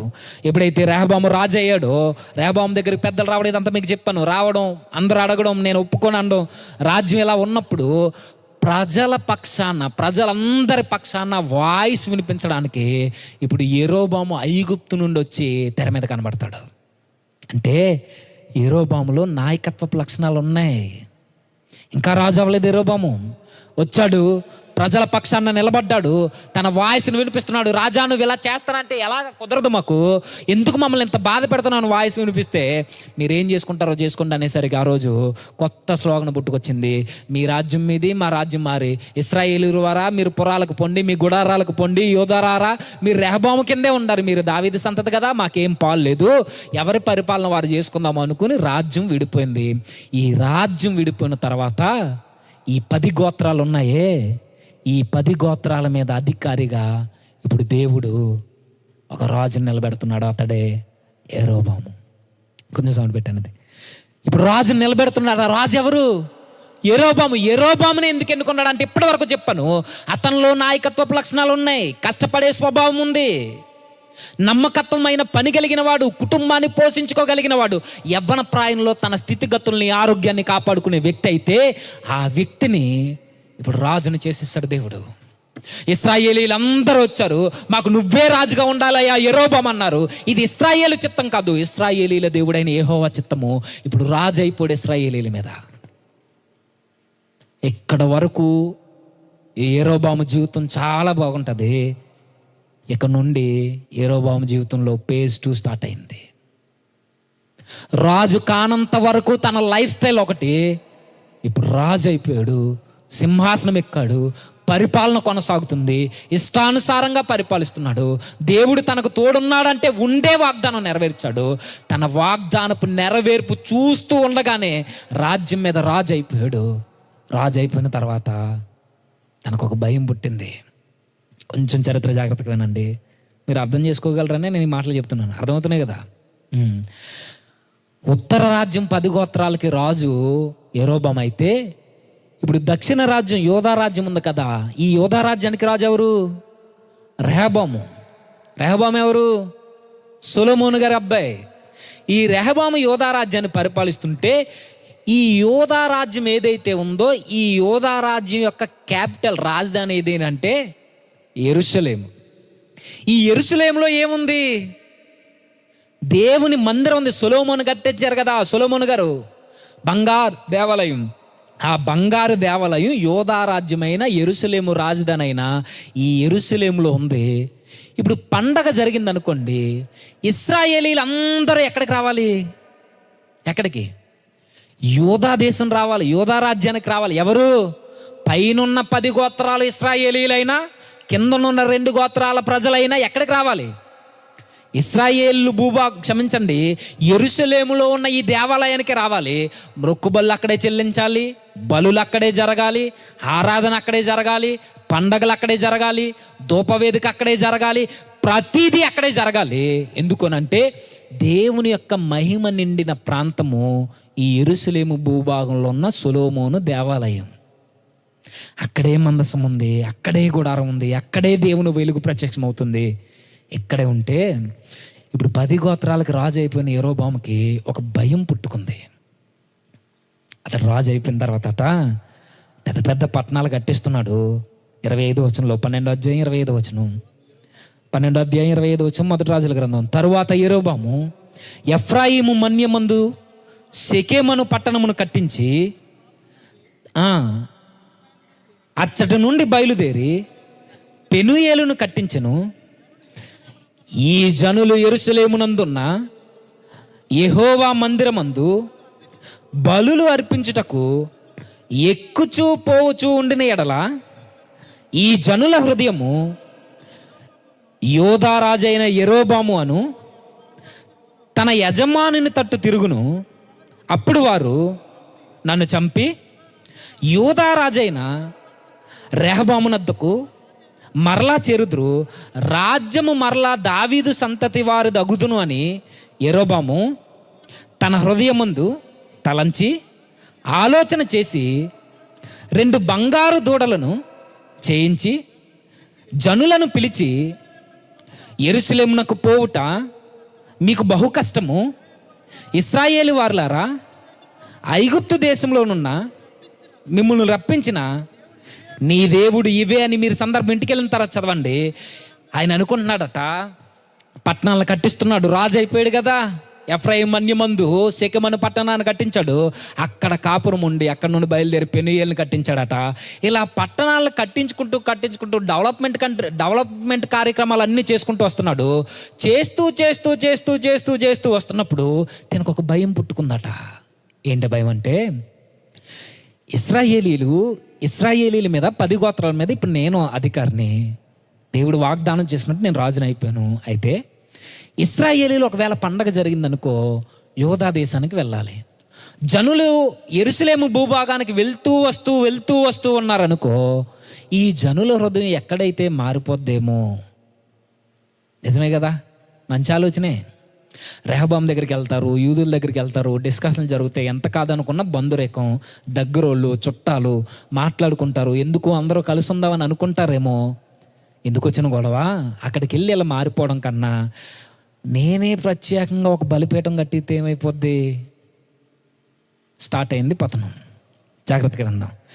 ఇప్పటి వరకు కుటుంబానికి, దేవునికి, యథార్థతకి, విధేయతకి, నమ్మకత్వానికి, వీటన్నిటికీ పెద్దపీట వేసిన యెరోబాము రాజ్యం చేతికొచ్చి రాజు అయిపోయిన తర్వాత ఇక్కడ ఉండాల్సిన కళ్ళు ఇక్కడికి ఎక్కి సొంత నిర్ణయాలు తీసుకోవడం స్టార్ట్ చేశాడు.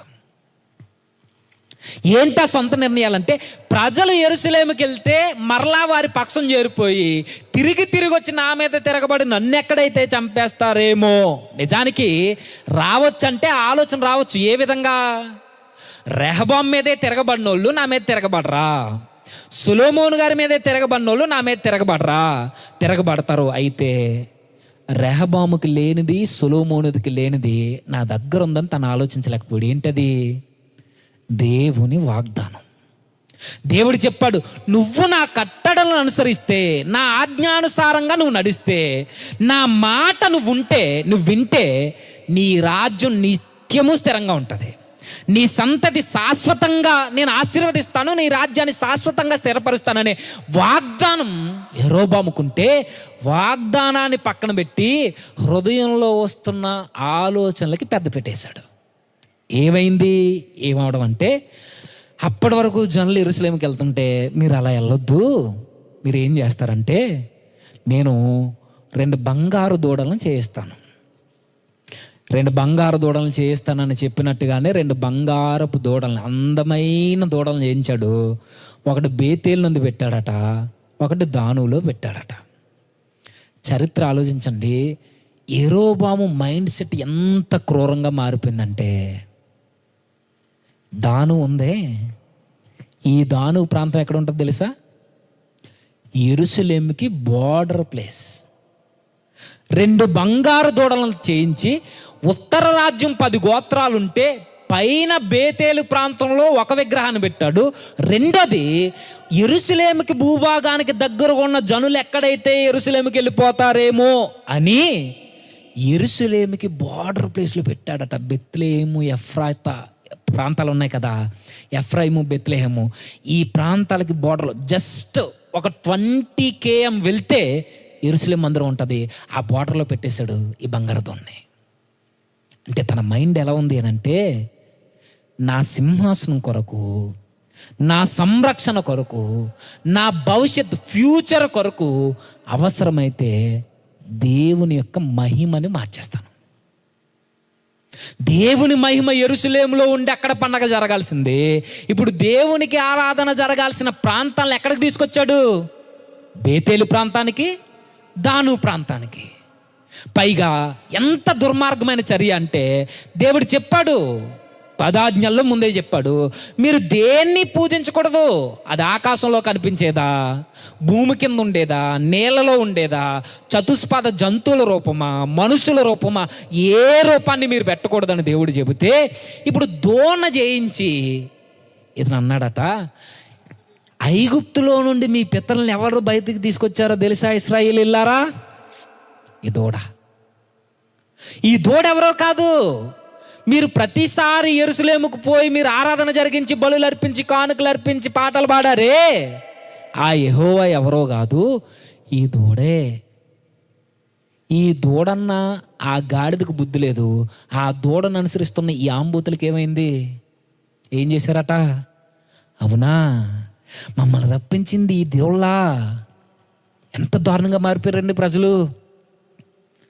అప్పటి వరకు యెరోబాము చరిత్ర ఒకలా కనబడితే, కేవలం నా భవిష్యత్తు ఏమైపోద్ది, ప్రజలు నన్ను వదిలి వెళ్ళిపోతే నా కెరీర్ ఏంటి అంటే, స్థితి మారితే, స్థాయి మారితే మనుషులు మారిపోతారా అంటే, యెరోబాము బెస్ట్ ఎగ్జాంపుల్. మీరు చూడండి, తినడానికి తిండి లేనప్పుడు ఒకలా మాట్లాడతాం వినయంతో, 3 పూట్ల చక్కగా తింటూ జేబులో ఒక 1000 రూపాయలు ఉన్నాయనుకోండి, మన మాట మారిపోద్ది. స్నేహితులతో మాట్లాడే విధానం మారిపోద్ది. కాళ్ళు ఎగరేస్తాం, ఈ పై బటన్ ఇప్పుతాం, ఇలా ఎగరేస్తాం, అని చూసి చూడనట్టుగా పోతాం, హాయ్ చెప్పం, బాయ్ చెప్పం. అదే లక్ష్యం ఉంటే నీ దగ్గర, నేను ఎక్కడో చూసాను రా అన్నట్టు చూస్తావేమో. రోజు నీతో తిరిగేవాన్నే. అదే కోట్లుంటే, నువ్వు ఎమ్మెల్యేవైపోతే, ఎంపీవైతే పట్టించుకుంటావా? స్టేజ్ మారినా, స్థితి స్థాయి పెరిగినా ఒక విశ్వాసి కనుపరచాల్సింది ఎప్పుడు విధేయత ఉండాలి. అది లేదు యెరోబాముకి. మనం కూడా అంతే. ప్రారంభంలో దేవుడు అంటే భయంగా, పాపం అంటే చాలా చిరాకుగా చూస్తాం. అన్ని విధాల సన్నిధిలో దైవజనులకు భయపడుతూ, వాక్యానికి వెలుగునిస్తూ అణిగి ఉన్న మనము వాక్యం మీద కొంచెం గ్రిప్ వస్తే చాలు, మన మాట మారుద్ది, నడక మారుద్ది, స్టైల్ మారుద్ది, అన్నీ మారుతాయి. డబ్బులు జేబులు ఉంటే ఒకలా మాట్లాడుతుంది మన నోరు, అదే పక్కోడింటికి అప్పుకెళ్తే ఒదిగిపోతాం. యెరోబాము అదే చేశాడు. అప్పటి వరకు ఒదిగి ఉన్న విధేయత కనుపరిచిన ఈ యెరోబాము ఈరోజు నా రాజ్యాన్ని ఎలా కాపాడుకోవాలా అని ఎదురు చూస్తున్నాడట. తన ఫ్యూచర్ కోసం చూస్తున్నాడు. చిన్న భయం అది. తన హృదయమందు తలంచాడట, జనులు నన్ను వదిలి వెళ్ళిపోతే నా పరిస్థితి ఏంటి? దేవుడేమన్నాడు? వాగ్దానం మర్చిపోవద్దు. జనులు నిన్ను వదిలి ఎక్కడికి పోరు, నువ్వు నా మాట వింటే చాలు, నా అడుగు జాడల్లో నడిస్తే చాలు. మనుషులు ఉంటే ఏంటి, లేకపోతే ఏంటి, యెరోబాము నేను నీతో ఉంటానన్నాడు ఆయన. నేను శాశ్వత కాలము నిన్ను స్థిరపరుస్తాననే వాగ్దానం ఇస్తే నా రాజ్యాన్ని నేను కట్టుకుందాం అనుకుంటున్నాడు. ఒక చిన్న ప్రశ్న అడుగుదాం యెరోబాముని. నిజానికి నీ రాజ్యాన్ని నువ్వు కట్టుకోవాలి అని అనుకుంటే నీ బ్రతుకు ఎక్కడుందును? శ్రద్ధ కలిగి పని చేసే చోటే ఉందును. ఆ కూలి పనికి పోయే పరిస్థితుల్లోనే ఉందో. అలా సేవకుడుగానే బానిసగానే నేను బ్రతుకుందును. నీ జీవితాన్ని నువ్వు కట్టుకోవాలని అనుకోలేనప్పుడు దేవుడు నీ జీవితాన్ని కడితే రాజు అయ్యో. ఇప్పుడు రాజు అయిన తర్వాత నీ జీవితాన్ని నువ్వు కట్టుకోవాలనుకుంటున్నావా? మనలో కూడా ఇలాంటి పరిస్థితులు ఉంటే జాగ్రత్త. పరిస్థితులు మారి 3 పూట్ల చక్కగా తింటూ 4 డబ్బులు మన దగ్గర ఉంటే మనం కూడా దేవునికి వెన్ను చూపిస్తున్నామనంటే జాగ్రత్త. నీ భవిష్యత్తు బాగోవాలన్నట్టు గుర్తుంచుకునే సీక్రెట్ ఒకటే, నువ్వు పేదరికంలో ఉన్నప్పుడు నువ్వు ఎలా ఉన్నావో ఎంత ఎదిగిపోయి కారులో తిరుగుతున్నప్పుడు కూడా అలానే ఉండు. ఆ తర్వాత స్థితికి నువ్వు వెళ్ళాలి అని అంటే ఎక్కడికి వెళ్ళినా అలానే ఉండు. దావీదు గారు చూడండి, గొర్రెలు కాపరులుగా ఉన్నప్పుడు దేవునితో ఎలాంటి మనస్తత్వం కలిగి సహవాసంలో ఉన్నాడో, సింహాసనం మీద కూర్చున్నప్పుడు కూడా అది విడిచిపెట్టలేదు ఆయన. సింహాసనం మీద ఉన్నప్పుడు ఎలా ఉన్నాడో, కొడుకు తడుముతున్నప్పుడు అరణ్యలో భూభాగంలోనే అలానే ఉన్నాడు. మరలా కొడుకు తదనంతరం మరలా సింహాసనం మీదకి వచ్చినప్పుడు అలానే ఉన్నాడు. ఇలా ఉంటే దావీదు సంతతిని హెచ్చించాడు. యెరోబాముకు బుర్ర పని చేయట్లా. ఏం చేశాడట? కేవలం చిన్న భయంతో ప్రారంభమైంది. నేను ఏమైపోతానో, నా ఫ్యూచర్ ఏంటో అనకుండా ఇలాగే ప్రారంభమవుతే, ఈ టైంలో నేను నిర్ణయం తీసుకోకపోతే నాకు జాబ్ రాదేమో. చూసి రాసేస్తున్నావా? ఈ టైంలో నేను ఈ లంచం తీసుకోకపోతే నా కుటుంబంలో ఉన్న శ్రమలు పోవేమో. నీ భవిష్యత్తు కోసం నువ్వు ఆలోచించుకుంటే పాపం చేయడానికి మీరు ద్వారాలు తెరుస్తారు. అదే నా భవిష్యత్తుని నా ప్రభు చూసుకుంటాడు, నా కుటుంబ పరిస్థితుల్ని, నా ఇల్లు అనే నా రాజ్యాన్ని నా ప్రభు కడతాడు అని దావీదులా నువ్వు చూసావు అనుకో, నువ్వు లంచాలు తీసుకో, యథార్థంగా ఉంటావు. నువ్వు తప్పుడు పనులకు పోవు, అబద్ధాలు ఆడో, గర్వపు మాటలు నీ నోట రావు.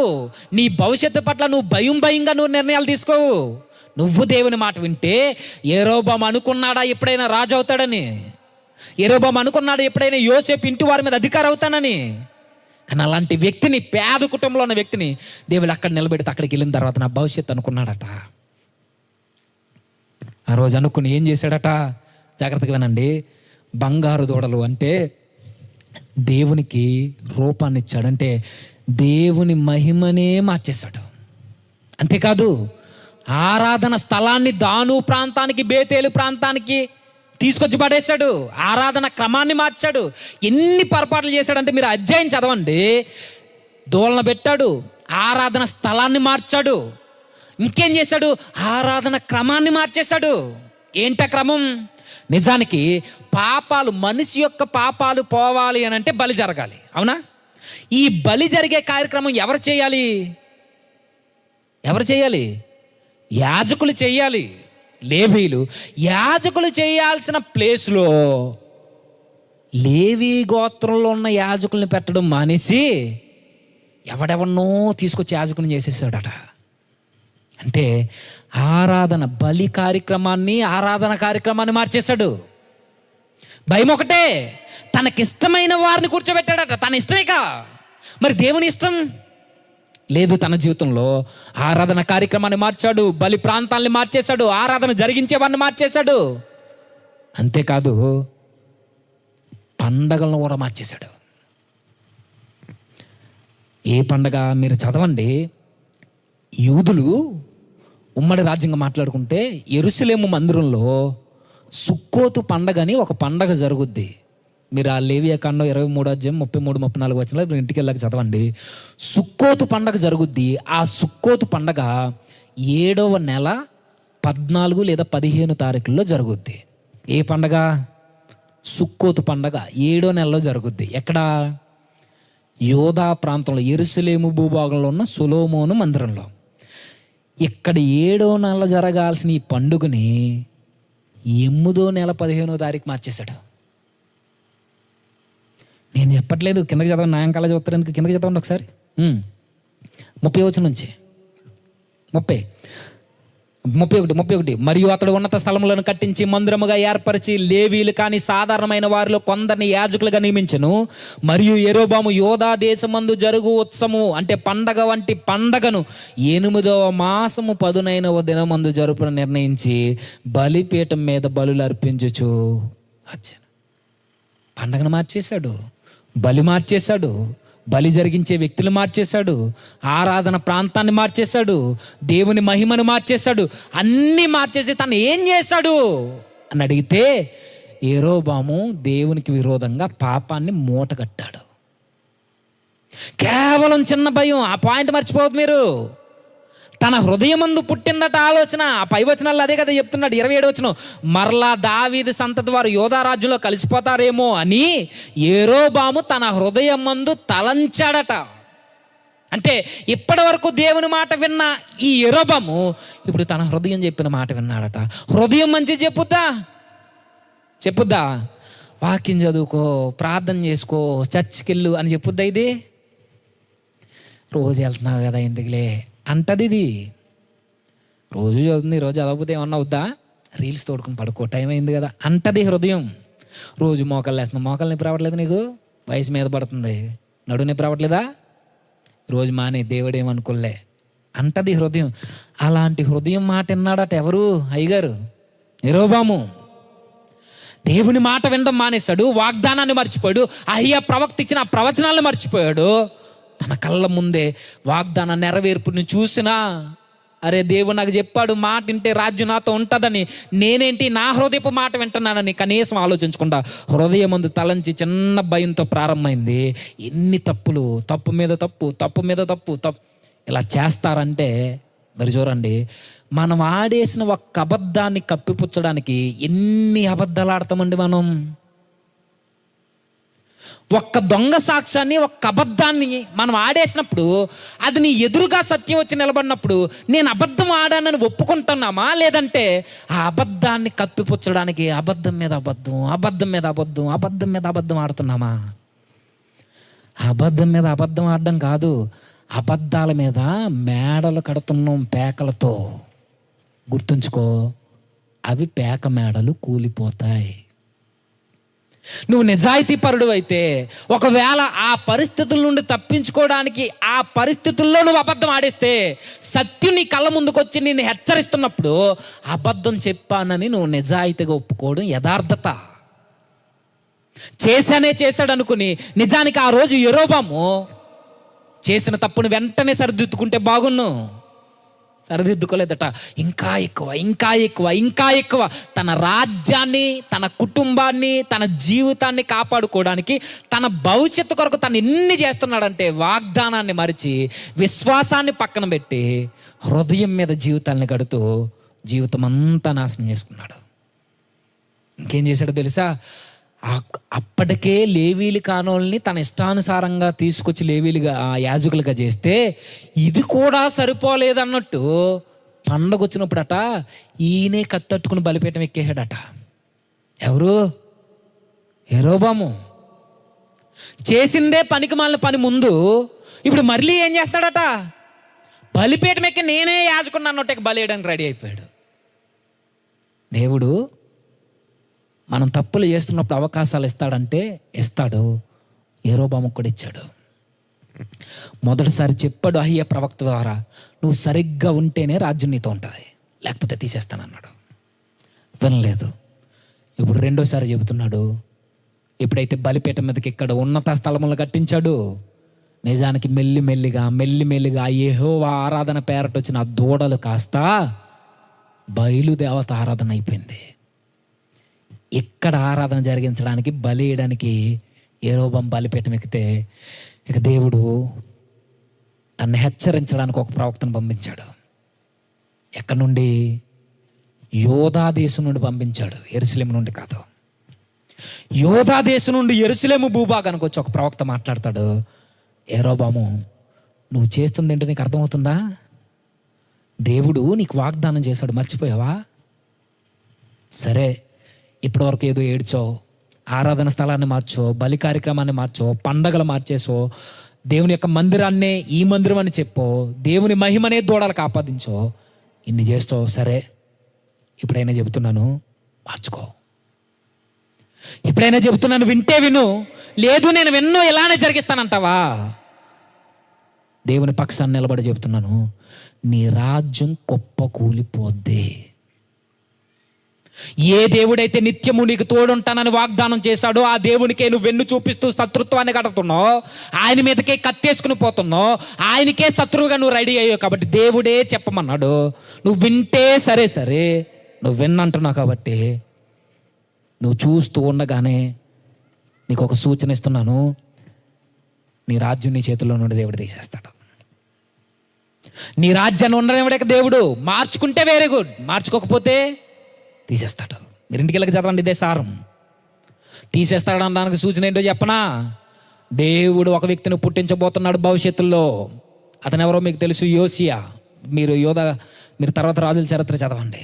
భవిష్యత్తులో దేవుడు ఒక కుమారుని పుట్టించబోతున్నాడు. ఆ కుమారుడు నువ్వేవైతే ఉన్నత స్థలాలను కట్టావో, ఏవైతే బంగారు దూడలు దేవుళ్ళని నిలబెట్టావో, వీటన్నిటిని పడగొట్టి నీ రాజ్యాన్ని తుత్తినీలు చేసి నీ కుటుంబాన్ని పీకేసేవాడు ఒకడు వస్తున్నాడు. సరి చేసుకో. ఇప్పుడు సరి చేసుకుంటే సరే. లేదు నేను ఎలానే ఉంటానంటే, నువ్వు ఏ బలిపీఠం మీద అయితే నిలబడి నువ్వు బలేయడానికి రెడీ అయ్యావో ఆ బలిపీఠం మీద బుగ్గి ఒలిగిపోద్ది, బలిపీఠం బద్దలైపోద్ది అన్నాడు. ఎప్పుడైతే ఈ ప్రవచనం పలికాడో, ఈ ప్రవచనం పలికినప్పుడు ఆ రోజు వినలేదట యెరోబాము. వినకుండా ఆయన పట్టుకుని రానని చెప్పాడట. ఎవరిని?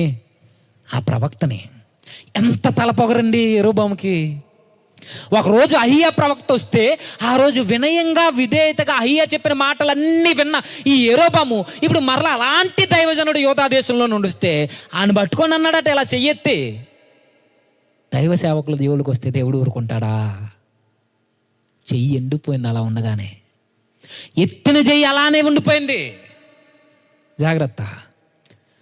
సేవకులను ఇష్టం వచ్చినట్టు మాట్లాడి వారి మీద కోపాలు పెంచుకొని, వారు మాకు మాట, మీ భవిష్యత్తు బాగోలని ఒక మాట వాక్యంలోంచి తీసి చెబితే మీరు వారి మీద కోపగించుకుని చర్చలు మానేసి వారిని ఇష్టం వచ్చినట్టు మాట్లాడుతున్నారని అంటే వెయిట్, దేవుడు చూస్తున్నాడు. జాగ్రత్త. రాజు చెయ్యి ఇలా ఉండిపోయిందటగా. మరలా చెయ్యి బాగుపడడానికి ఏమైందో తెలుసా? అయ్యా నీ దేవుణ్ణి ఎడుకోవా? సిగ్గులేని మాట యెరోబాముది. నీ దేవుడు ఏంటండి? అక్కడ ఉందా మాట? మీరు చదవండి. నీ దేవుడైన యెహోవా సముఖమున నా కొరకు. నీ దేవుడంటే యెరోబాముకి దేవుడు కాదా ఆయన? యెరోబాముకి యెహోవా దేవుడు కాదా?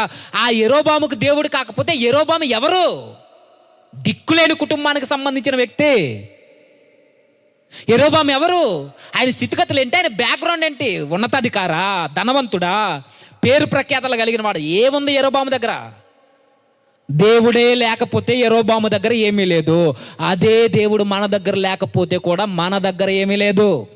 నువ్వు దేన్నో చూసుకుని మురిసిపోతున్నావంటే జాగ్రత్త. అది ఇచ్చింది దేవుడు నీకు. నీ ఉద్యోగాన్ని బట్టి నువ్వు మురిసిపోతూ దేవుడు అవసరం లేదని తిరిగితే నిజానికి ఆ ఉద్యోగాన్ని ఎవరిచ్చారు నీకు? దేవుడు. నీకు ఆరోగ్యాన్ని చూసి మురిసిపోయి, నీ యవ్వనాన్ని, నీ అందాన్ని చూసి మురిసిపోయి నాకు దేవుడు వద్దంటే నేను పుట్టించింది ఎవడు? నీకు ఆరోగ్యాన్ని ఇచ్చింది ఎవరు? మర్చిపోయాడట యెరోబాము. నువ్వే స్థితిలో ఉన్నా గుర్తుంచుకో, ఆ స్థితిని అనుగ్రహించింది నీ యెహోవా. అది మర్చిపోయి అంటున్నాడట, నీ దేవుణ్ణి వేడుకో. సిగ్గులేదు యెరోబాముకి. ఆ రోజు వేడుకోమంటే ఏ దైవ సేవకుడి మీద అయితే చెయ్యెత్తాడో ఆ చెయ్యి అలా ఉండిపోతే చివరికి మరలా సేవకుడు ప్రార్థిస్తే తప్ప తన చెయ్యి బాగుపడలా. రోజు సేవకులను గౌరవించడం తెలీదు, వారితో ప్రేమగా మాట్లాడడం తెలీదు. అలా నేను నెత్తి మీదకి ఎక్కించుకోండి పూజించండి అని కాదు నా ఉద్దేశం. నా ఉద్దేశము మీ స్థానిక సంఘ కాపర్లు ఎవరైతే ఉన్నారో వారిని గౌరవించాలి, ప్రేమించాలి. ఎందుకు గౌరవించి ప్రేమించాలి అని అంటే, నీ కుటుంబం కొరకు నువ్వు ప్రార్థన చేస్తావో లేదో నాకు తెలియదు, కానీ నీ కుటుంబం కొరకు నీ సేవకుడు ప్రతిరోజు కన్నీటి ప్రార్థన చేస్తాడు, అది నీకు తెలియదు. నీ కుటుంబం ఈరోజు ఎంత చక్కగా ఆరోగ్యంతో ఆయుష్తో బ్రతుకుతున్నారంటే నీ పిల్లల కళ్ళ ముందు తిరిగి నీ ప్రార్థన దేవుడు విన్నాడో లేదో తెలియదు, కానీ ఆ సంఘానికి పోతున్న యవనస్తుల కొరకు మీ చర్చి పాస్ట్ గారు ప్రార్థన చేస్తారు. ఆ ప్రార్థనకి జవాబే నీ కుటుంబం ఈరోజు ఎంత నిలకడగా ఉండడానికి కారణం. అలానే దొంగ సేవకులను నమ్మని కాదు నా ఉద్దేశం. ఒకటి చెప్తే ఒకటి అర్థం చేసుకోకండి. కొంతమంది ఉన్నారులేండి, చూస్తున్నారు కదా ఈ మధ్య యాక్టర్స్ పాస్టర్స్ అయిపోయారు, మరలా యాక్టింగ్కి వెళ్ళారు, మరలా జోకర్స్ అయ్యారు. అలాంటి వాళ్ళని తీసుకొచ్చి మీటింగ్లు పెట్టిస్తాం. మనం జోకర్స్ అవుతాం, బఫూన్స్ అవుతాం. జాగ్రత్త. మన కొరకు తాపత్రయపడి మన బాగోగులు కోరుకునే సేవకులు మన పరిసర ప్రాంతాల్లో ఉంటారు. యూట్యూబ్లో చూసి మోసపోకండి, అర్థమవుతుంది మీకు. యూట్యూబ్ స్పీకర్లు నమ్మకండి. వాక్యం బాగా చెప్తాడండి, మరి బ్రతుకు. ఈ మధ్య ఒక స్లోగన్ వచ్చింది, చెత్త స్లోగన్. ఏంటది చెప్పాలి మీకు. వాక్యం ఉంటే చాలట, తన పర్సనల్ లైఫ్ మాకెందుకండి అంటే నేను అంటాను, సేవకులకి బైబిల్లో పర్సనల్ లైఫ్ ఉందా? పౌలు గారి జీవితం తెరచిన పుస్తకం. పర్సనల్ లైఫ్ అంటే ఫ్యామిలీతో గడిపేదాన్ని పర్సనల్ లైఫ్ అంటారు, అంతేనా? పోరంబోకు కనెక్షన్లు పెట్టుకునేదాన్ని పర్సనల్ లైఫ్ అనరు. దీనికి వాక్యాన్ని జొప్పించి, వాక్యం ఉంటే చాలట, ఎవడు నీతిమంతులు లేడట, పర్సనల్ లైఫ్ ఉంటుందట. దానికి ఎగ్జాంపుల్ ఏంటి? కారులో ఉన్నప్పుడు ఈ కారులో నేను ఏం చేసినా అది నా పర్సనల్ లైఫ్ అట. కారు బయటకు వచ్చి నేను అలాంటి యాసాలు వేస్తే అది పబ్లిక్ లైఫ్ అట. అంటే కారులో ఏం చేసినా మనం అడగకూడదా? కారులో నీ ఫ్యామిలీతో తినడానికి పో, తిరగడానికి పో, నువ్వు ఏదైనా చేసుకో. కారులో నీ ఫ్యామిలీ కాకుండా వేరే ఫ్యామిలీతో ఏం చేస్తావు? అది పర్సనల్ లైఫా? దేవునికి నువ్వు కారులో ఏం చేసేవాడు అడుగుతాడు, కారు బయట ఏం చేసేవాడు అడుగుతాడు. దేవుని దగ్గర పర్సనల్ లైఫ్, పబ్లిక్ లైఫ్ ఇవేముండవు. నీకు వాక్యం తెలిస్తే ఏంటి, తెలియకపోతే ఏంటి? నీకు ఎంత వాక్యం తెలుసని దేవుడు అడుగుతాడో లేదో నాకు తెలియదు, కానీ తెలుసుకున్న దాంట్లో ఎంత యథార్థంగా బ్రతకవని మాత్రం ఖచ్చితంగా అడుగుతాడు. మీరైనా సరే వాక్యం మీద పట్టు సాధించాలి.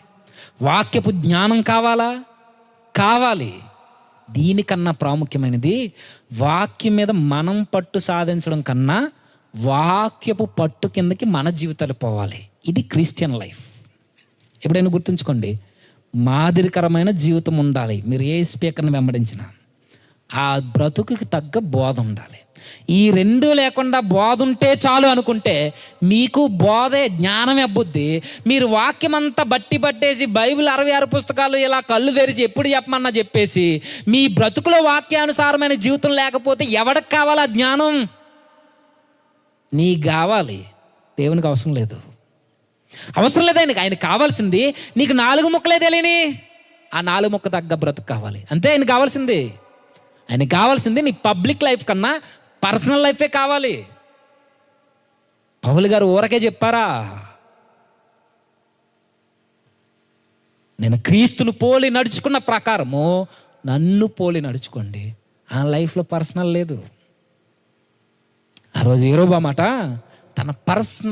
తన జీవితం కొరకు, తన భవిష్యత్తు కొరకు తప్పు నిర్ణయాలు తీసుకున్నాడట.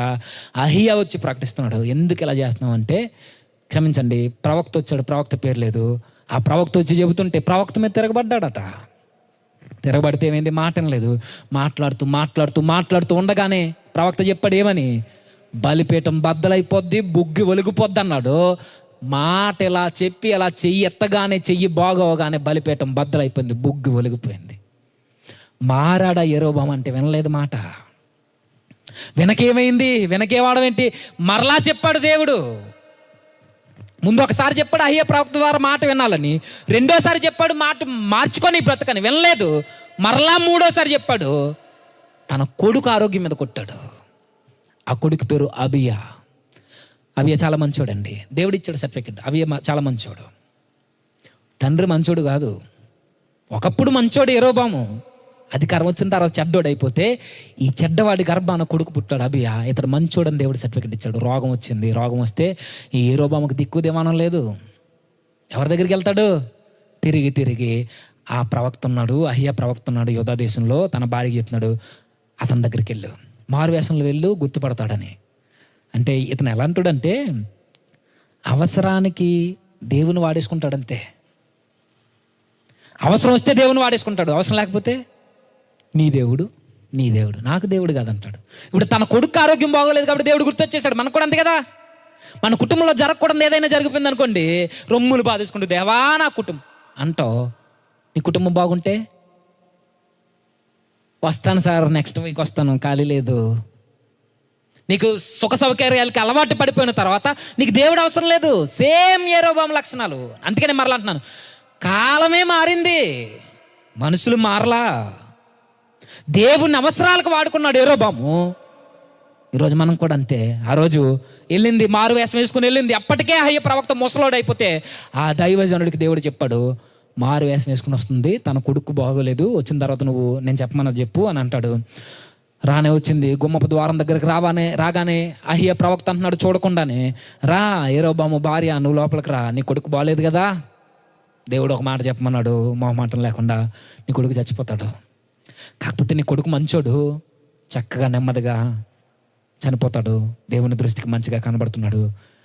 కానీ నువ్వు చెప్పు మీ ఆయనకి, యెరోబాముకి ఇది ఒక సూచన, ఎప్పటికైనా మార్చుకుంటే తన భవిష్యత్తు బాగుంటుంది, లేకపోతే మొహమాటం లేకుండా చెప్పు, యెరోబాము సంతతిలో ఒక్క మగాడు కూడా మిగలడు, ఒక్కడు చచ్చిపోతారు అన్నట్టుగానే ప్రవచనం నెరవేరిందంటే ఆయన చెబుతున్నాడు 14వ అధ్యాయంలో. ఒకసారి చూద్దాం 14వ అధ్యాయం 10వ వచనం.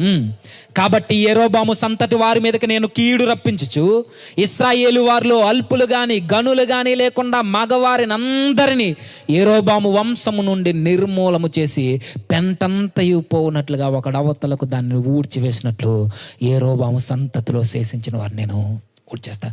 మూలలో ఉన్న పదం చెప్పడానికి నాకు కొంచెం ఇబ్బందిగా ఉంది, కానీ వినండి. మాట వినకపోతే యెరోబాము సంతతిలో టాయిలెట్ పోసే మగాడున్నాడు, టాయిలెట్ పోస్తూ గోడను తడిపే మగాడున్నాడు. చెప్పు, ఇదే మూల పదాలు వాడబడ్డాయి. ఒక్కడు కూడా నిలబడ్డు. యెరోబాముకి చెప్పు, ఆల్రెడీ ప్రవక్త ద్వారా చెప్పించాం, అహియా చెప్పాడు, ఇప్పుడు మరలా నేను చెప్తున్నాను అహియాగా ప్రవక్తగా, వింటే సరే రాజ్యం బాగుంటుంది, లేదంటావా సొలొమోను చేతుల్లో నుండి తీసేసినట్టు నీ చేతుల్లో నుండి తీయడం కాదు.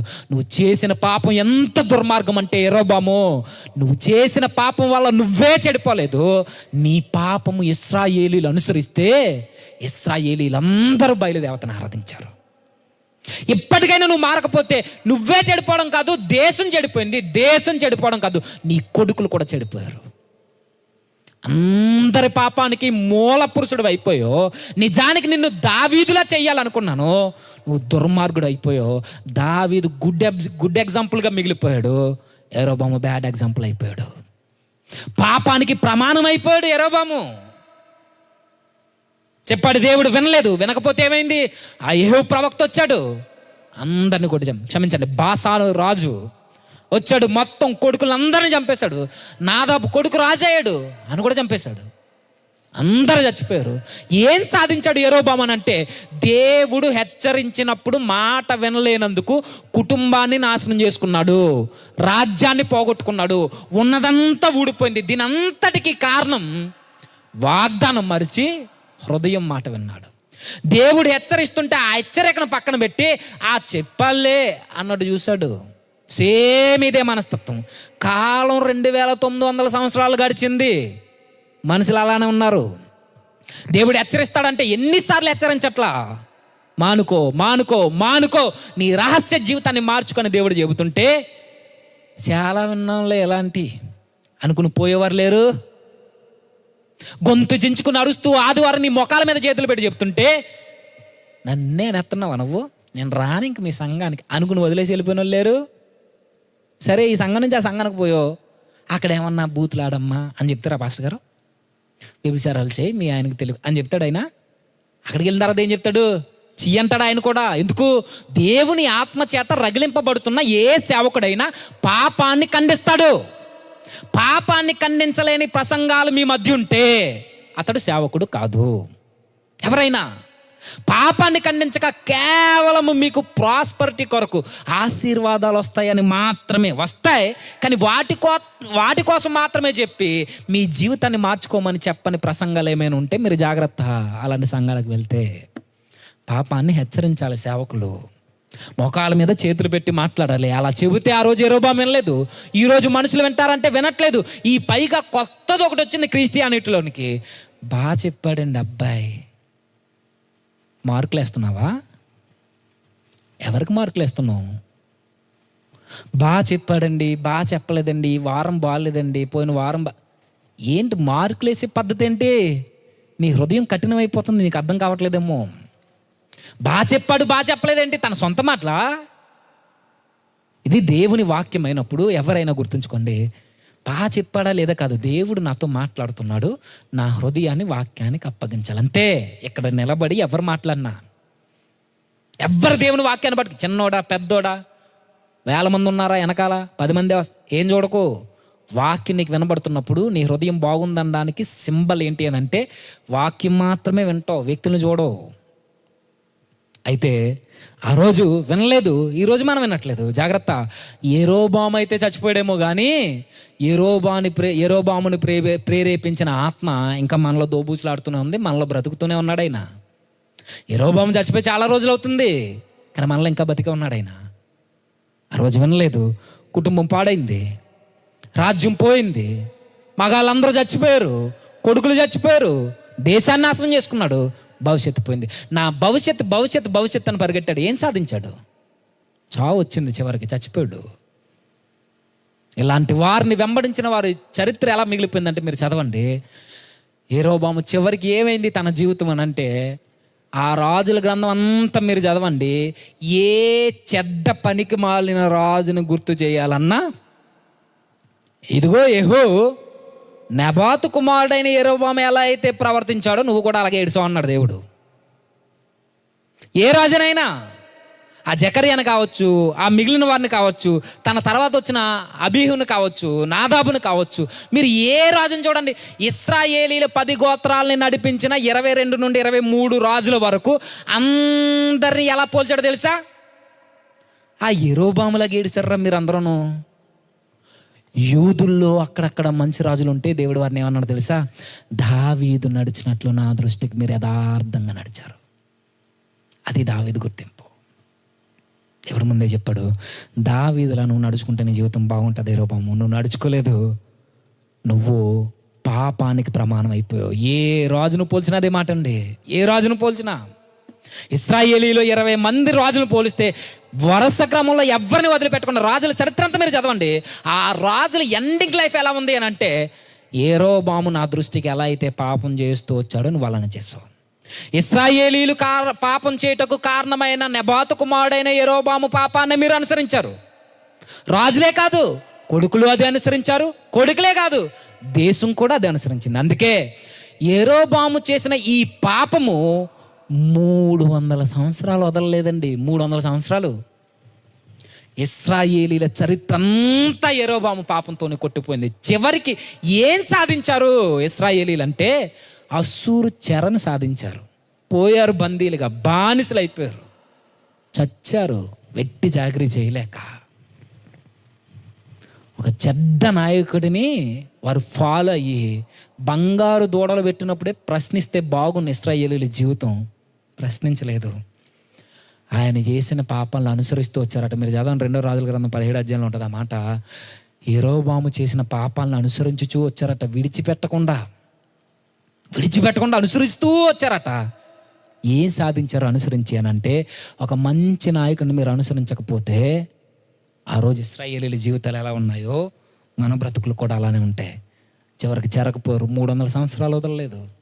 గుర్తుంచుకోండి, మనం రాజ్యాల్ని దేశాలని కట్టేంత గొప్పవారం కాదు, కానీ మన కుటుంబాన్ని మనం తీసుకునే నిర్ణయాలే మన భవిష్యత్తు ఎలా ఉండాలో ఇక్కడే నిర్ణయిస్తాయి. అర్థం కాలేదేమో. యెరోబాము తప్పుడు నిర్ణయం కుటుంబాన్ని నాశనం చేసింది. యెరోబాము తప్పుడు నిర్ణయం దేశాన్ని పాపంలో పడేసింది. యెరోబాము యొక్క తప్పుడు నిర్ణయం 300 సంవత్సరాలు ఇశ్రాయేలుని వదలలేదు, చెరకు పంపించింది. యెరోబాము తప్పుడు నిర్ణయమే కాదు, మనము దేవుని విశ్వాసాన్ని విడిచిపెట్టి వాగ్దానాలను పక్కన పెట్టి మన సొంత నిర్ణయాలు తీసుకుందాము అని అనుకున్నాం అనుకోండి, హృదయపు మాట విని మన కుటుంబాలను కూడా మనమే నాశనం చేసుకుంటాం. కాబట్టి యెరోబాము చేసిన పాపాలు చేయొద్దు. యెరోబాము తీసుకున్న తప్పుడు నిర్ణయాలు తీసుకోవద్దు. యెరోబాముల కుటుంబాన్ని నాశనం చేసుకోవద్దు, కొడుకుల్ని పోగొట్టుకోవద్దు. అంటే చనిపోతారని శాపాలు పెట్టట్లేదు, భవిష్యత్తు అయితే మాత్రం ఖచ్చితంగా చీకటి అయిపోద్ది. ప్రారంభం బాగుంది, తన ఎండింగ్ వచ్చేసరికి కుటుంబాన్ని, రాజ్యాన్ని అన్నిటినీ నాశనం చేసుకొని పాపానికి ప్రమాణంగా నిలిచే జీవితాన్ని పోగొట్టుకున్నాడు. ప్రారంభంలో చాలా గొప్పడు, ముగింపు మాత్రం పోయింది. ఈరోజు మనం కూడా అంతే. బాప్తిస్మం తీసుకునే రక్షణలోకి వచ్చిన తర్వాత మనం చాలా భక్తిగా ఉంటాం.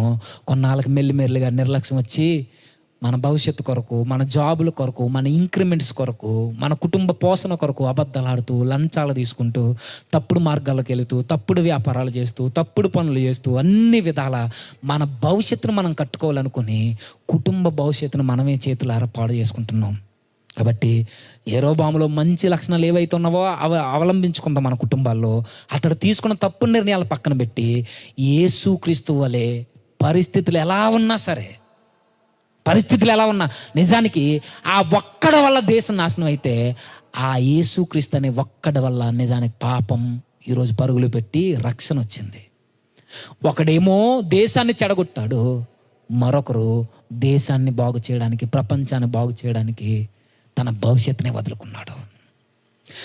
యెరోబాము భవిష్యత్తు కోసం దేవుణ్ణి వదులుకున్నాడు, కానీ యేసుక్రీస్తు మన భవిష్యత్తు కొరకు తన ప్రాణాలను వదులుకున్నాడు. ఎంత ప్రేమను అనుభవిస్తాం, మనం ప్రతి వారం అనుభవిస్తాం. ఆయన ప్రేమను జ్ఞాపకం చేసుకుని రోజు లేదు, ప్రభు వాళ్ళలో చేతులు వేస్తాం. ఆ త్యాగం నీకు గుర్తొస్తున్నప్పుడు నీకు గుర్తుండాల్సింది ఒకటే, ఆనాడు యెరోబాము తప్పుడు నిర్ణయాలు తీసుకుని దేవునికి దూరం అయ్యాడు. నా తప్పుడు నిర్ణయాల వల్ల కూడా నేను దూరమయ్యాను, కానీ ఆ తప్పుడు నిర్ణయాలను సరిచేయడానికి ఆయన తప్పక భూలోకానికి వచ్చి వధింపబడిన గొర్రె వలె నా కొరకు చనిపోయాడు, వధింపబడ్డాడు. ఆ ప్రభువు దగ్గరకు వచ్చిన నేను మరలా నా కుటుంబాన్ని కట్టుకోవడానికే నేను నిర్ణయాలు తీసుకోవాలి తప్ప నా ఊరిని, నా గ్రామాన్ని, నా కుటుంబాన్ని పాడు చేసుకునే నిర్ణయాలు నేను తీసుకోను. మీ భవిష్యత్తు పట్ల మీరు భయపడకండి. చిన్న భయమే, చిన్న తప్పే అనుకోకండి. చిన్న తప్పే, ఎన్ని తప్పులు చేయడానికి దారులు తెలిసింది యెరోబాము జీవితంలో. చిన్నది అనుకోకండి. చిన్నదైనా పెద్దదైనా ఏదైనా ప్రభు చిత్తానుసారంగా, ఆజ్ఞానుసారంగా పోవాలి. యేసుక్రీస్తు వారు కూడా తనకి ఇబ్బంది కలిగిన వేళ కూడా నీ చిత్తమే సిద్ధించాలి ప్రభు అన్నాడు. ఆయన నా ఇష్టం కాదు, నాకైతే ఇబ్బందిగా అనిపిస్తుంది, నువ్వు నాకు దూరం అయ్యే గడియలు నేను తలుచుకోలేకపోతున్నాను, కానీ నీ చిత్తం నెరవేరాలని ఆ రోజు కలువరిగిరికి ఎక్కాడు. ఆయన ఎక్కబట్టే మన తప్పు నిర్ణయాలు తీసుకున్నా ఈరోజు మన కుటుంబాలు ఇంకా కట్టబడ్డాయి. ఇంకా ఎక్కబడిన తర్వాత, ఇంకా ఆయన దగ్గరకు వచ్చిన తర్వాత ఇంకా అలానే కొనసాగుతానంటే యెరోబాము తన జీవితాన్ని, తన కుటుంబాన్ని ఎలా పాడు చేసుకున్నాడో నేను అంటున్నాను.